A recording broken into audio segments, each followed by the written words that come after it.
Today was my first day working through the rain, so that was fun. 2 hours of crossing guard in the rain, and it's supposed to rain like this all night till tomorrow at 12. We've gotten more rain in Toronto in a couple days than we usually get in a month, and we're supposed to get a month's worth of rain in the next 24 hours basically also. So there's probably going to be a few floods going down tonight.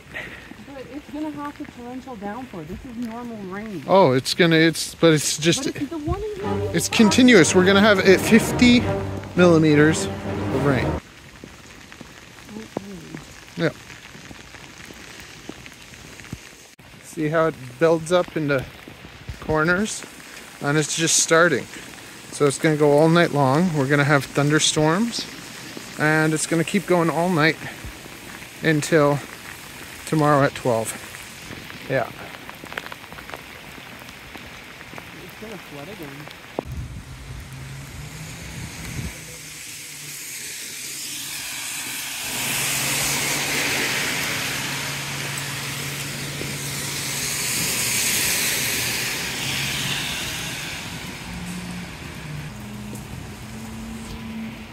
Our elevator's so slow the dog is falling asleep.